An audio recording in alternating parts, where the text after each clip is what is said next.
안녕하세요. 김유갑의 경제부동산입니다. 더 좋은 방송을 하도록 구독, 좋아요, 댓글 알림 부탁드립니다. 9월부터 집 못 산다. 한국은행 한도 초과 대출 중단.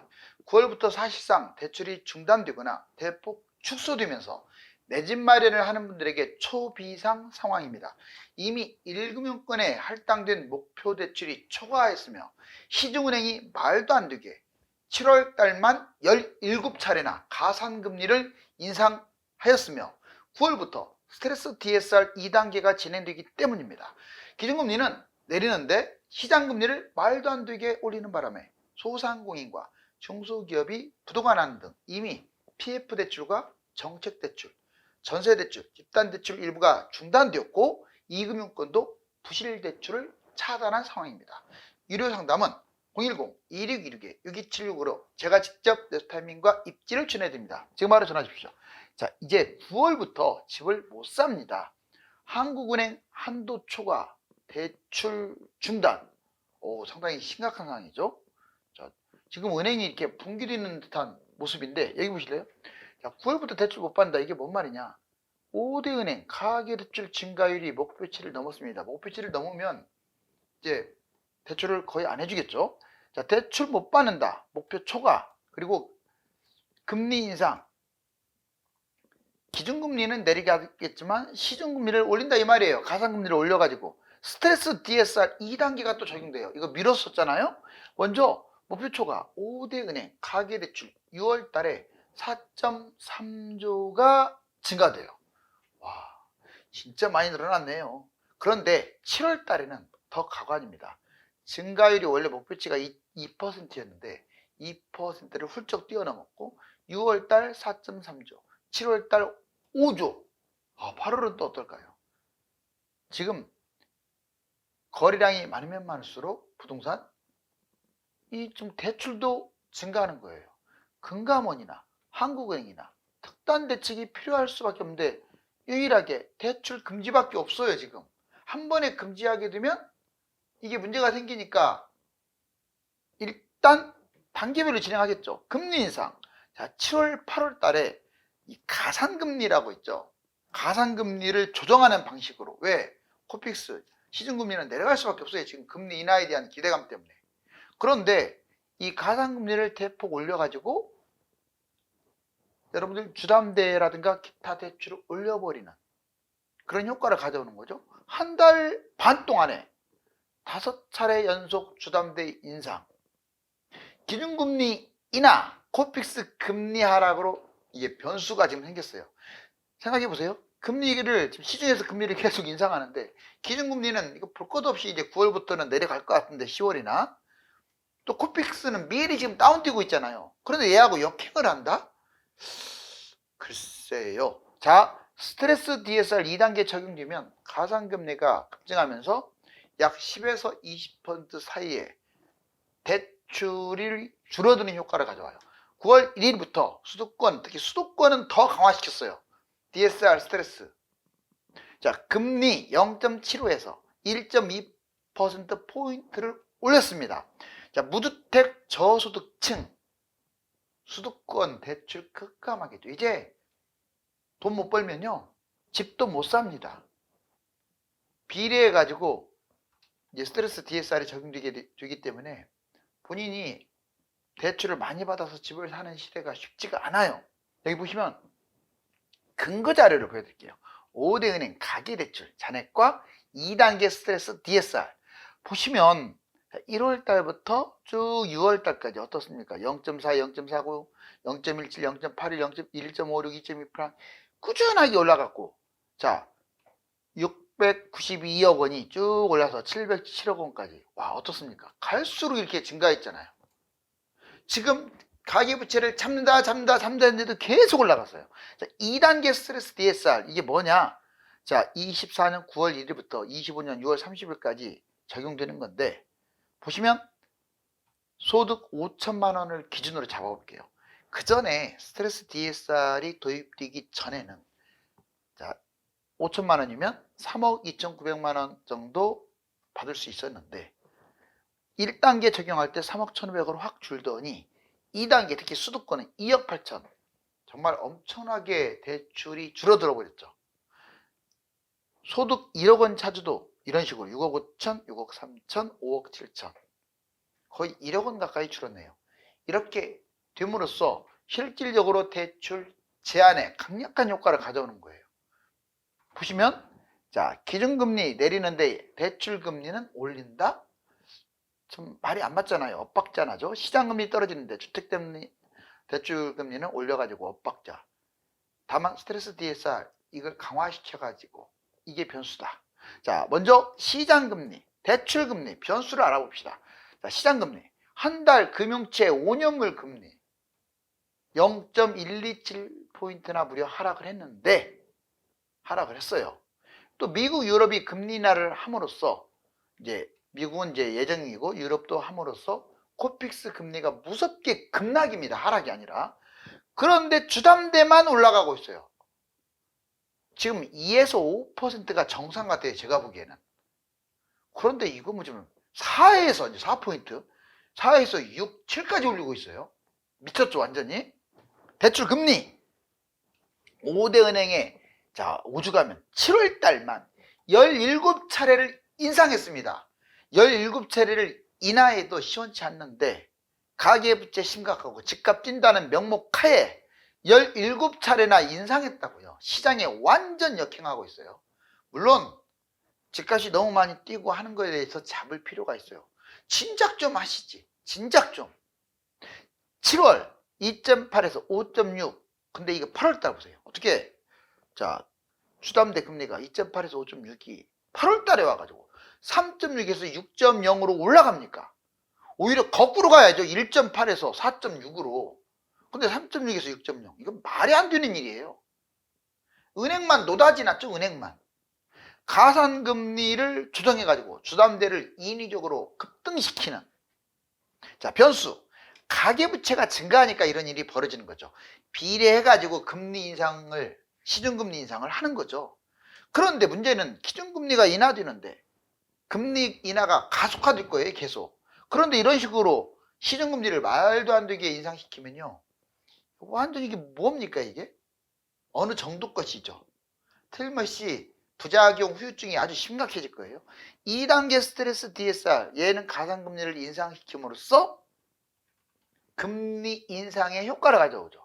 자, 근데 이거 보세요.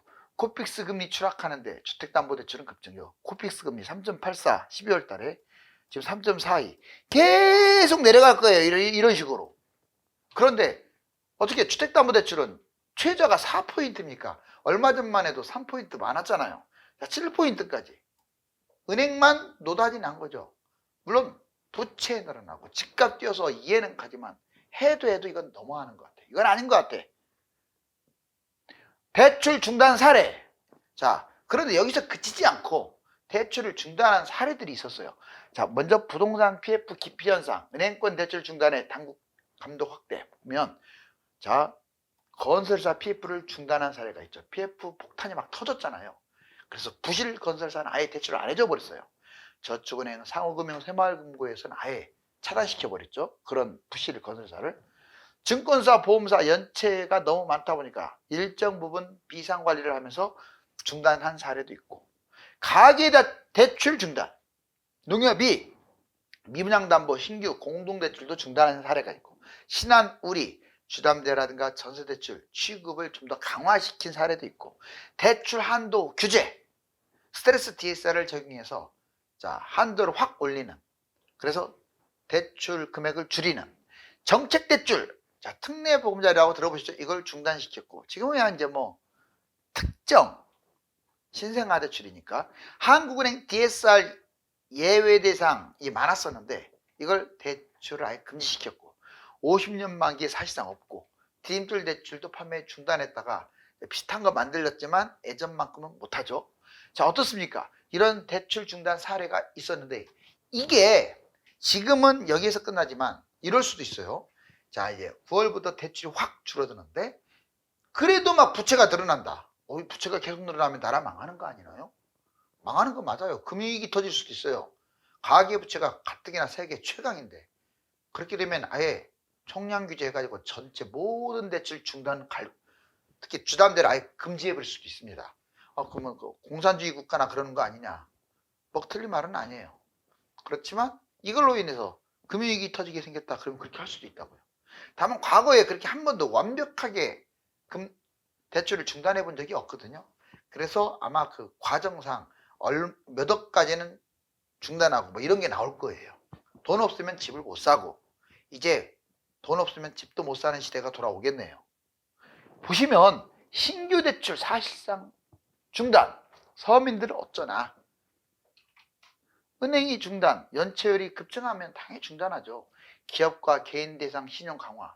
이제 중단 사례가 늘어나고 있어요. 1금융권, 신용, DSR, 스트레스 DSR 이걸 적용해서 대출 제한을 걸고 있고 상황에 따라서 중단. K뱅크, 저신용자 1년 연속 대출 중단한 사례가 있는데 또 K뱅크뿐만 아니라 각 은행에서 이걸 확대할 예정입니다. 저축은행 아주 심각하잖아요. 부실이 PF의 부실에 따른 건전성 악화로 대출 중단하다가 다시 또 너무 건전성에 문제가 생기니까 대출을 해주고 있는데 또 중단할 수도 있어요. 돈을 못 받게 되면. 부실채권, 고정이하 여신, 연체율 관리 차원에서 자 예를 들자면 상상인 플러스 상당히 위태로웠죠.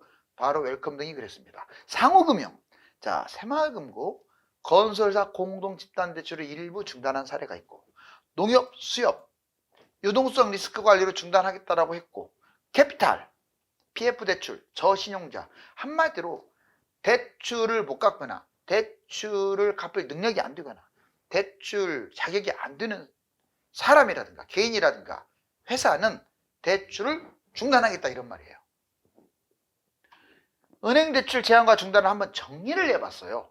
정리를 해봤더니 PF 대출 제한 중단. 자, PF발 은행 부도를 차단하겠다는 거죠.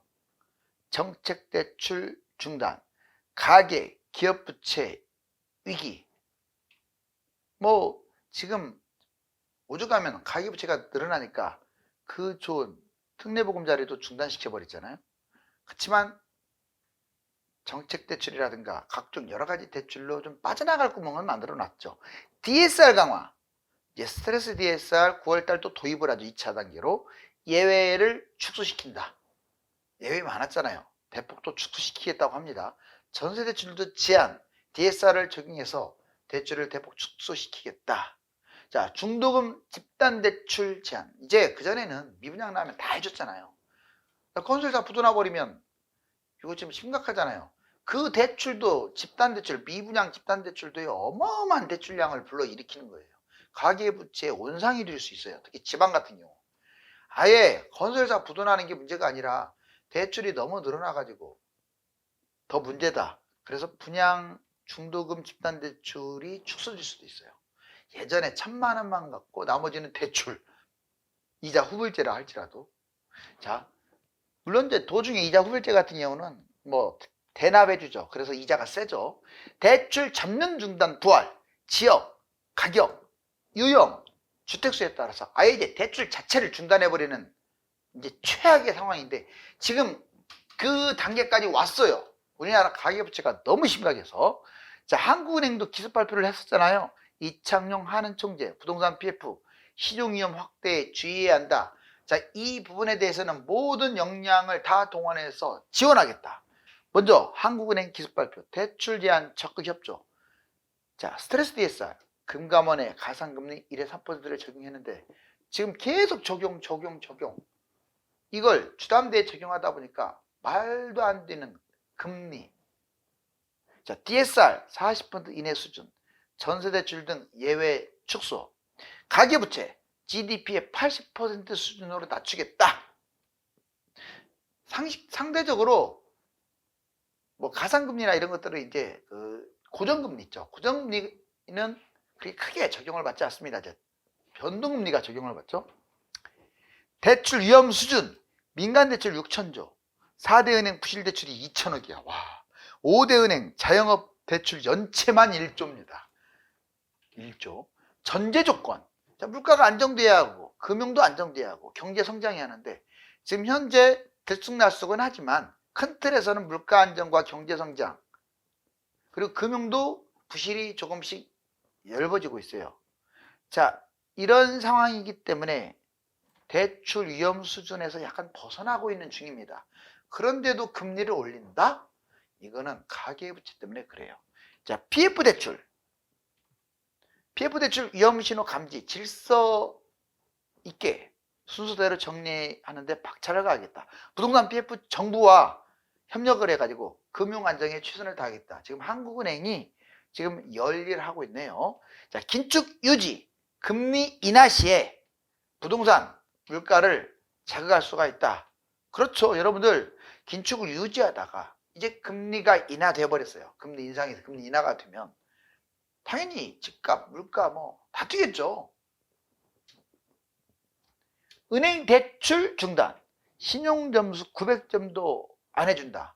신용점수는 하나의 참조사항입니다. 이게 절대적이질 않아요. 근데 이 신용점수만 가지고도 대출을 확 줄이거나 안 해주는 이제 그런 일이 벌어진다고요. 자, 5대 은행 신규 취급 평균 점수가 927, 2013년 11월 866점에서 40점에 올랐어요. 그만큼 대출 안 해주려고 이제 별 쇼를 다 하는 거죠. 인터넷 은행 평균 906점, 40점이나 올랐습니다. 이제 신용이 좋지 않으면 대출도 많이 못 받아요.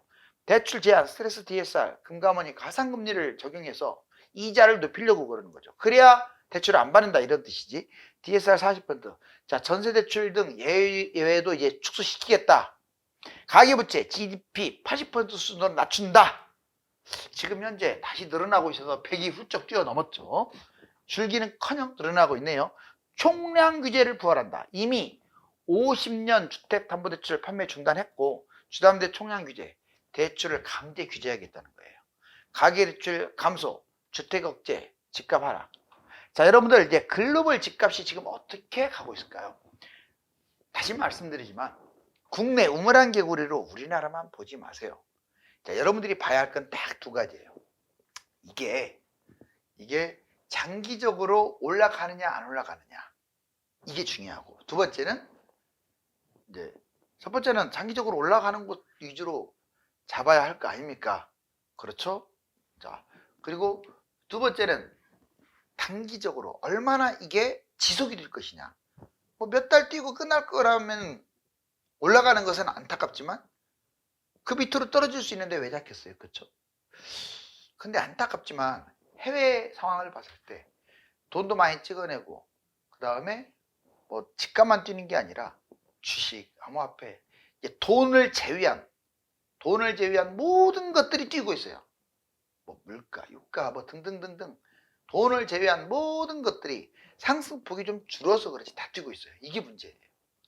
그리고 우리나라는 혼자 나홀로 가지 않고 미국이라든가 유럽이라든가 다른 나라하고 연동하면서 가는 거예요.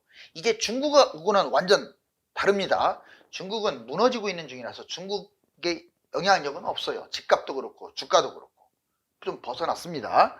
자, 그러면 글로벌 집값 강한 상승세, 집값 뛰고 있지, 증시도 올라가고 있지. 보면 세계 집값 흐름 글로벌 2024년 이후에 신고가 찍고 있어요. 세계 주요 26개국, 미국, 유럽, 선진국 집값이 다 초강세, 21년에 꼭지 시세를 다 넘겼어요. 거래 급증, 거래량도 늘어나고. 그런데 이런 나라들의 공통점이 주택 부족, 여러 가지 이유가 있어요. 여기도 역시 물가가 올라가고 공사비, 뭐 기자재가 올라가면서, 원자재가 올라가면서 지금 집을 안 짓다 보니까 부족한 거야. 신규 주택이. 주식, 암호도, 위험자산이 다 뛰고 있어요. 이러니 집값이 뛴다. 미국도 비슷해요. 2024년 신고가 찍고 있어요. 자, 23년 이후에 지금 24년 우리나라는 회복을 말하잖아요. 21년 대비 뭐 90% 회복, 80% 회복. 이 나라는 회복은 끝났고 신고가 플러스 10이냐, 플러스 20이냐, 플러스 30이냐 이렇게 가고 있어요. 절대적 주택 부족, 금리 인하 기대. 이제 앞으로는 금리 인하가 기정사실이니까. 그리고 미국 자산 거품 당분간 계속 갈 것 같아요. 이게 집값만 뛰는 게 아니라 주식, 암호화폐, 심지어는 안전자산인 금, 뭐 유가, 원자재 같은 것들도 다 뛴 것 같아요. 돈 빼고 다 뛴다. 돈만 갖고 있으면 거꾸로 말하면 은행에 저금만 하면 망한다 이렇게 표현할 수가 있습니다. 그렇다고 막 무지막지하게 그냥 아무 집을 잡아라 이런 얘기는 아니에요. 자, 한국 글로벌 미국보다 덜 뛰었다. 물론 21년에는 많이 뛰었어요. 서울 1에서 3년 공급 부족이다. 서울은 공급이 좀 심각해요. 부족한 게. 물가 상승, 주가 뛰고 있고, 분양가 상승, 집값 상승, 이렇게 갈 수밖에 없어요. 금리는 계속 내려갈 거고, 화폐 가치는 하락하고. 즉 한국 내부에서 보면 안 되고 미국 글로벌을 따라갈 가능성이 크다. 자, 이제 여튼 은행이 이렇게 붕괴가 되고 하는 것들은 좋은 현상이 아니겠죠. 집값이 오르고 부채가 급증하는 상황에서 대출 제한과 중단은 부동산 열기를 잠재울 수 있는데 인위적 조작은 부도와 파산이 급증할 수 있습니다. 감사합니다.